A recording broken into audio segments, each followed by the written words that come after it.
given the makeup of the district and the things that you are going for and everything, would you support a candidate who is not Black, any other race, if they were to help you push your agenda items forward? Well, actually, I have a running mate. Her name is Hirsch, and she's running in District 5 City Council. She's a white woman running under the leadership of this campaign, fighting for reparations to the Black community. My name is Hirsch, and I am running for District 5 City Council on a platform of unity through reparations to the Black community. I am the candidate that Akile was referring to, and together she and I are part of a social movement led by the poor and working class Black community here in St. Petersburg. We are running together on this platform to bring social and economic justice to the Black community at a time when our country is so divided. This is the only positive progressive campaign in the city or in the country. Join us. You can donate, you can volunteer. We've got 1 week to put 2 reparations candidates in the general election. Unity through reparations. The South Side is an area where Black people were corralled into. White people didn't want to be here no more, so they left. And the Black community, as we say, you couldn't be out, you weren't supposed to be seen, Black workers weren't supposed to be seen all the time. Black people were corralled into the South Side with little to no resources, and the brilliance of my community came together to create our own economy, to create our own community, and now white people want to come back and take this away from the Black community.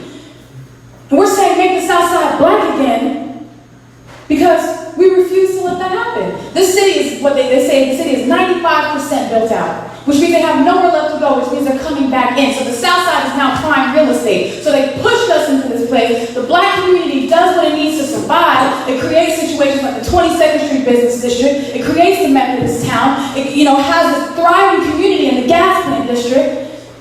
And that was with little to no needs at all. We created this for ourselves. And now the government has worked tirelessly to take every single thing from our people. To take it all, and they have.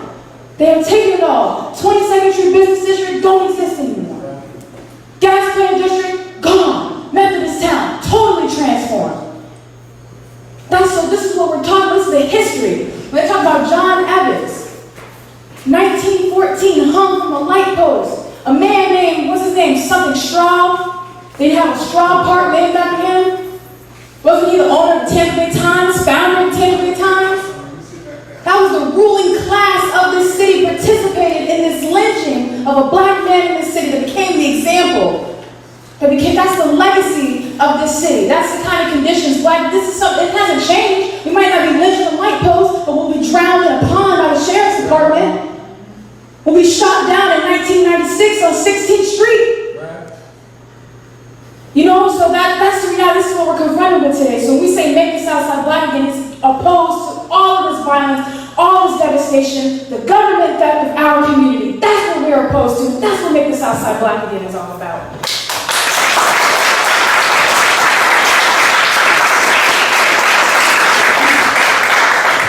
And we are not just in the business of talking about the problem. We really think it's important to talk about these issues. Because one, they would never get talked about in an election.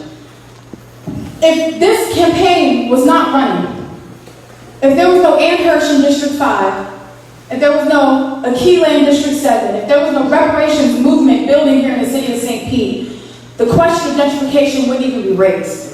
The question of police brutalization of the Black community would never be raised. The criticism of this government building all these luxury apartments would never appear. And the people would not even be encouraged to be a part of this process. You would not even be encouraged to vote. In fact, you would probably not even know there was an election happening if these campaigns did not exist, if we did not intervene. So we think it's really important to talk about these issues, because otherwise we don't get to talk about them. Because it's not like city council members are coming and knocking on your door to invite you out to the city council meeting where they're making these decisions and determining the fate of the Black community. It's not like that's what's happening here. So we come in this room and we have this discussion, we have these rallies, so we can talk about the problem, the real issue, not what it is the Tampa Bay Times will tell you is the problem, but what is the genuine concerns of the people in the city and the genuine concerns of the Black community. The only platform that has explicitly even talked about Black people is this reparations platform. This is the only one. The reparations platform has spoken explicitly to the needs and aspirations of Black people, which is never done in an election. So it's important to talk about the problem, but we have the solutions, and we've been saying it over and over and over again. Reparations and economic development is the way forward. It is the future. Because none of these old, tired schemes, none of the old stuff we've experienced from the status quo politicians, none of the broken promises that they tell us, none of the lip service, the pandering, anything like that, has yielded any results. What it has yielded to is St. Petersburg being the most suppressed city in this country. That's what that has gotten us. So we need a new vision. We need something bold.